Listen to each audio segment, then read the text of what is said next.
So this gives me 3 hours to talk. And now I'm retired, I have unlimited time, so they're going to bring up my speech.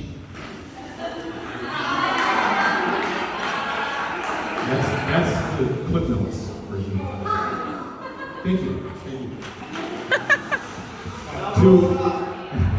Two other bits of business though first. One is my granddaughter Catherine Kaiser is 17 years old today.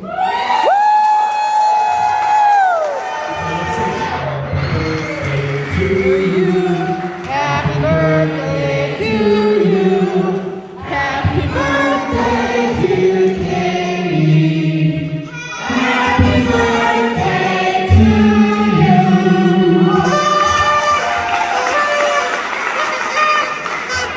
So thank you for sharing your day with me, Katie. Appreciate it. And then secondly, on a little more serious note, you'll see on the table some information about a fund that my lovely wife and I have started through the foundation and the Global Partners Office. And the purpose of this is to raise money for nursing students at Oglala Lakota College on the Pine Ridge Reservation. So these are often non-traditional students, women that have, they're all women, I'm not being sexist, but have raised families and gone back to school at a later time, and frequently they have access to scholarship money, but they often don't have money for things like paying their boards, transportation to the board site, hotels, gasoline, food, etc. So Peg and I had pledged that we would match the first $1,000 that is raised. And Lisa Sauer from the office told everybody that we are now at $2,180. So I'm incredibly grateful for your generosity. If you want to donate, there's information on the tables and one of the side tables here with the website where you can write out a check and pop in the envelope, and I'll be glad to deliver it. So thank you very much. My check is in that yellow envelope right there. So we'll pass that on.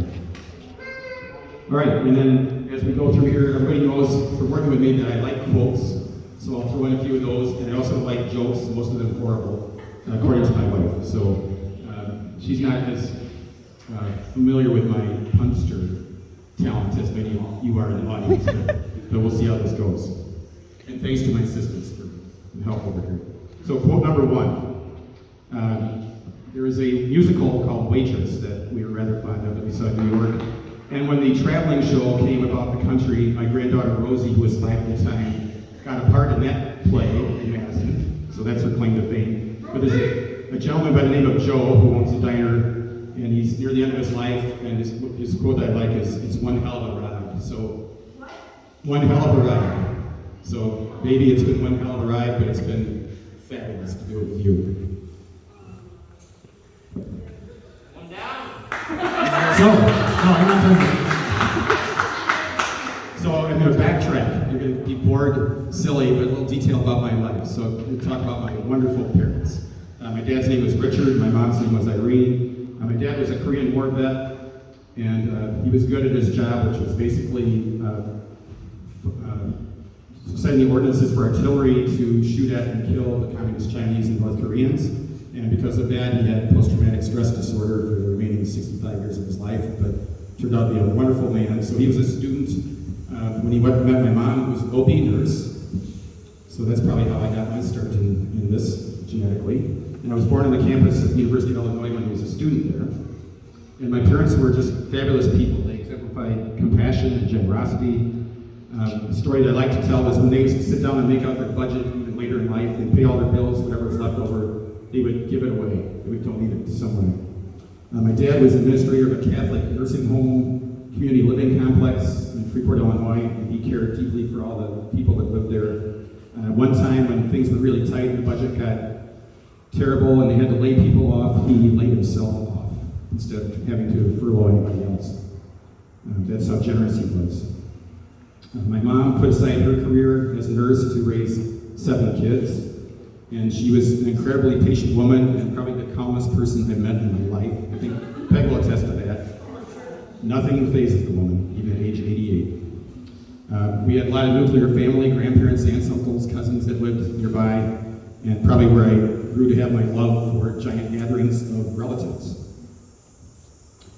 So here's my second quote. This is by the great American philosopher Stephen Colbert. You may have heard of him on television. he gave the commencement at the University of Northwestern a few years ago, and his quote was, "Service is love made visible." So I think that's a wonderful adage to go by. Then going back to my days in high school, it was not an easy road. I was kind of a geeky kid with a short haircut in a time when shoulder length hair was cool back in the 70s. And I received a lot of bullying because of that. And it wasn't easy, but I think it made me a kinder, more compassionate person later, having endured that. But I did love science and math. And as Peg mentioned, I was considering a career in medicine, and she kind of talked me out of dentistry into the medical field, and I'm grateful for that. She talked about how we had our first date, so I got up the courage to go and use a payphone at Hardee's, gave her a call, went to a dance at the YMCA, and the rest is history. So that worked out pretty well. That was the best 25 cents I ever spent. So I'll touch more about her later. But then I went to a community college for 2 years for a couple reasons. It was cheap. Our family didn't have a lot of money with 7 kids and 1 working adult there. And it was close to home, so I could help out with the 6 younger ones. And when I was a college freshman, my youngest sister was born. So I was almost like a third parent in the home to help out with her. And we're still very close. While we were in high school and through college for 4 years, Peg and I worked at the same place where my dad was administrator. It was a residential school for children with cognitive disabilities. And they also had lots of physical ailments. And these were the kids that were too tough for the public school system to manage or educate. We sent them to this residential school where they lived and went to school and went home on weekends periodically. So that was a fabulous experience for us. And getting to work next to her, I got to see her character in action dealing with these kids in need. So that was a great relationship builder there for sure. All right, first joke of the night. Funnier note here. Erin Gutowski has agreed to be the joke writer in the department now, so she's responsible for the whiteboard. So this is the first one. It says, "I have a few jokes about unemployed people, but none of them work." And I'm talking about myself now because I'm off forever, so I'm officially unemployed. So from community college, I went to Rockford University. I was a bio major, but I did that because that was also close to home. It was only 30 miles away, so I could go home on weekends and work, see my family. For my senior project, I studied ground squirrels.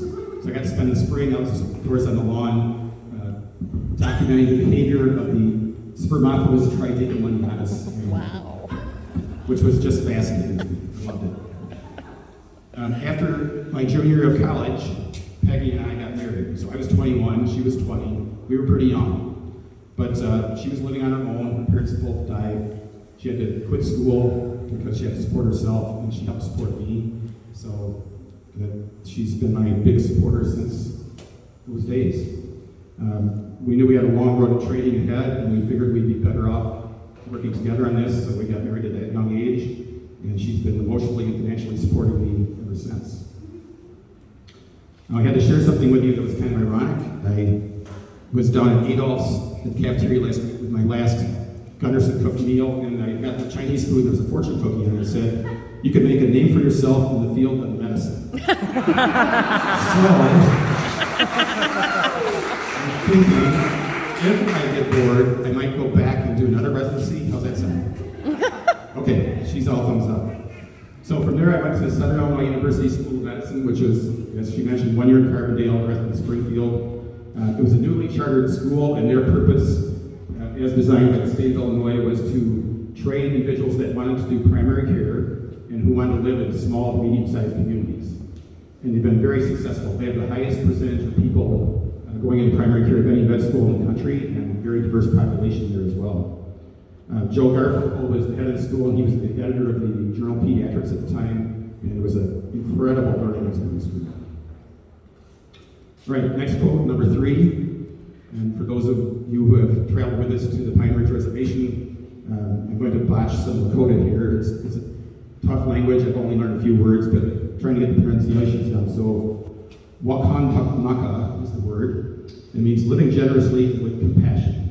So for those of you who have been there, we've seen that exemplified many, many times over in the fabulous, resilient people that we've met on the res. During med school, I knew that peds was going to be my destiny, so I did all the other rotations. I actually probably got better grades in some of the pediatrics, but I knew I wanted to do peds. While we were in medical school. Rachel was born in Springfield, Illinois, so she was at first. Then when we finished, we were looking for a place that had a residency that would focus on community-based peds. I knew I didn't want to be a researcher. I didn't want to be an academic teacher as my primary job, so I wanted to have a community-based practice, and this turned out to be a great place here. So we came here after med school was done. What Peg failed to mention was that in med school our first year, when you were not supposed to have a job, on the side, we took a job as house parents for brain-injured adults. So these were young men who had been in accidents and had severe trauma to their brains and disability, and they would come to live here and undergo rehab and vocational training, and we were responsible for their everyday living. So that was another great experience. And the person that ran that place gave me some great advice. He said, nothing worthwhile is ever easy. So I think that exemplified that job and a lot of our lives together. I've had many wonderful mentors in residency. Dr. Leah Ryman was here. I think she's left now, but she was the director at the time. So I owe her a great debt of gratitude there. And then my kids, Sarah and Jessica, were born when they were right here. Yes, we need some of them. Boo! They always claim they're the favorites, so we'll give them that. So while I was here, there was a gentleman by the name of Ed Overholt. Some of you remember him. He was the director of the entire med ed program. He was a retired Army colonel who had worked his way up the ranks over time. He was the flight surgeon for the John Glenn orbital flight. Pretty amazing stuff. So these are some of the quotes that I remember 40 years later. And he used to say, "The patient is the master. Work hard and play hard. The patient will tell you the diagnosis. When you hear hoofbeats, think horses, not zebras. And you don't have to know the answer to every problem, you just have to know how to figure it out." So I've remembered those words decades later. All right, joke number 2. And any blonde people might take offense here. Most of my kids and grandkids are. So what do you call a dead blonde under the porch? Last year's hide and go seek winner. Yes, last year's hide and go seek winner. Very good, Rachel. Good one. You should have heard that before. All right, so after residency, we went to Rhinelander, Wisconsin. So that's a community almost into UP, for all you Yoopers. It's a town of 8,000 people, kind of up in the middle of nowhere. But it was a great first job. While there, our kids Andrew and Emily were born.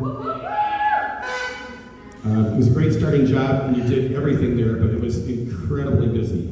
You covered clinic and admissions at night, and the nursery, and C-sections, and anything that came to ER, and then you also had to work in the ER overnight, like twice a month, seeing everything that came in, so you could work 60, 70, 80, 90 hours a week. And after a while, it got to be a bit too much, and that's when the phone call from Steve Copps came, and it was a fortunate opportunity for us to come back to La Crosse, because we love it here. So we moved back here in 91, I've been here 30 years since, and it was a nice job to come back to with a blend of all the different things you could do, clinic, hospital, some teaching med students, some research. I did lots of work on vaccine studies, which I probably don't want to admit to a lot of my relatives now who are anti-vaxxers.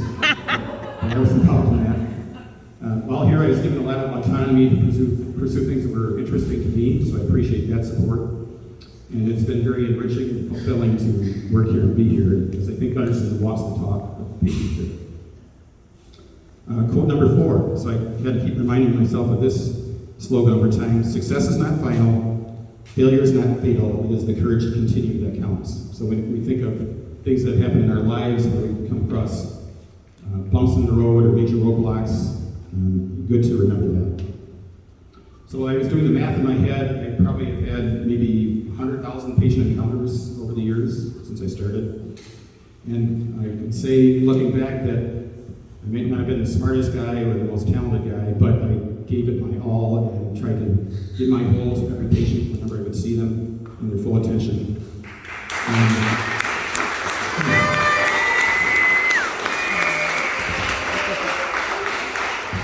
And one of the best parts of it was just dealing with the patients. So we have all the nonsense and things that we have to do day to day, but you're in the room with the patient for those 10 to 20 minutes. That's what makes it all wonderful and rewarding to be part of their lives. So it's our job, it's our duty to provide guidance and support. And I learned an invaluable amount from the people that I served. There were lots of wonderful things that would happen day to day. I saw the ecstasy of childbirth, the marvel of the first step of a child, the wonder of development of academic and social skills as kids grew up, and the march into adulthood. It was a treat to share the best of times with these families, but on the other hand, we also observe pain and struggles in our daily work, and the worst of which being the loss of a child, which is a tragic and very sad thing, and those are things I still remember 40 years later as well. But I had the honor of walking hand in hand with these families over time, both good times and bad, and it has been incredibly rewarding too for these last 40 years. So another quote, this is from a song by Carole King, one of our favorite singers when we were younger, and it's from the album Tapestry. It's a song by the same name. The quote is, "My life has been a tapestry of rich and royal hue, an everlasting vision of the ever-changing hue."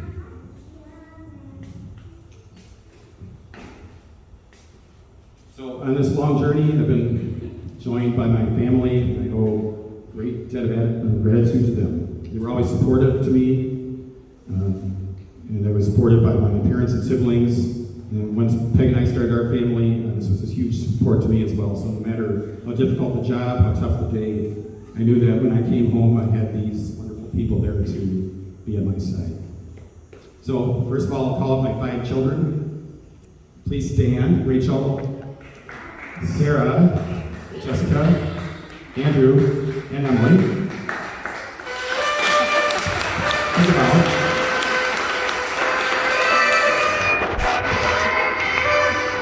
They all, at one time or another, claim that they're the favorites, so we just rotate that title. And I didn't get your names wrong. When you were younger, I'd do that all the time. I thought maybe we should just number them. It'd be easier to remember than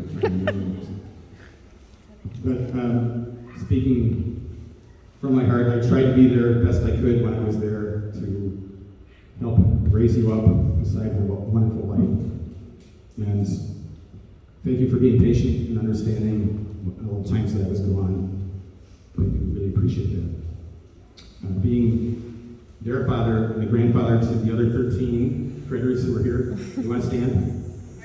Woo! All right.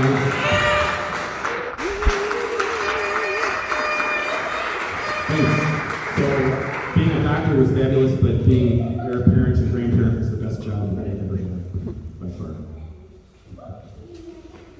And Peg, my spouse and partner for 44 years, my best friend, supported me constantly over the years, always at my side. Very compassionate, giving person, very generous. So we tell a couple stories about her. A couple decades ago, there was a house fire in town. One of the children in the building was killed, very tragically.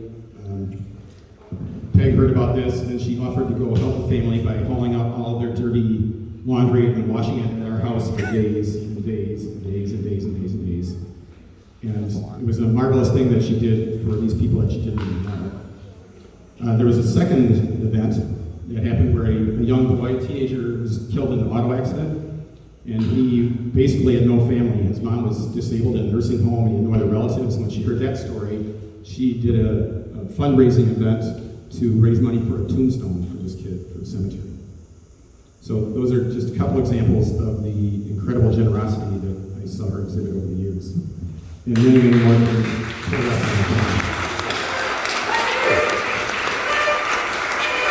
And one that I know, but she's a great diagnostician. A few weeks ago, one of her friend's husband was sick, and she was hearing a story from her being told. She said, "Oh, I think this might be appendicitis. You better go to the ER." She was right. She diagnosed a ruptured hip. Nice. So, having heard our story, we didn't really follow a traditional course. We got married pretty young, didn't have a lot of money, had kids when we were young in our careers, but very worthwhile and amazing journey that we had.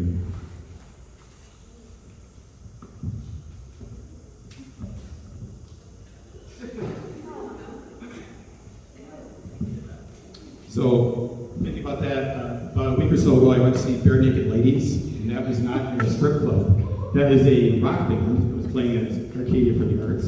A couple of my grandkids got to go to the first concert. But there's a great song that we do called Bringing It Home. So this kind of reminded me of that today. It goes, "It's not a simple rite of passage when you just follow every step. Somebody took every single road map. Another just wasn't, and there just wasn't any left. So we found our own direction, made our way to everyone, and now we look back at every misstep and wonder how we got it done and bring it home. All right, another joke for you. I went to buy some camouflage trousers, but I couldn't find any. Thanks, Anna. And then, in my 33 years here, I've had the privilege of working with many incredible, wonderful people. They go out of their way to assist others in need all the time. In the case of children, they're often helpless and frightened, and this is a special mission to care for them. Going back to my religious training, I remember a quote in the Bible. Jesus said, "Let the children come to me." So, heeding those words, all of you did, and you'll continue to do so magnificently after I've left. So I'll be ever thankful for your friendship and your support and your collegiality during my time here. And in a moment, we're going to have a brief musical tribute to my family, and for my patients, and also all my coworkers that came out tonight, just to let you know what your support has meant for me. I'm very grateful for that. But here's another good joke for you before I leave. One of my all-time favorites. So, Bono and Edge walk into a tavern in Dublin, and the barkeep says, "Oh no, not you two again."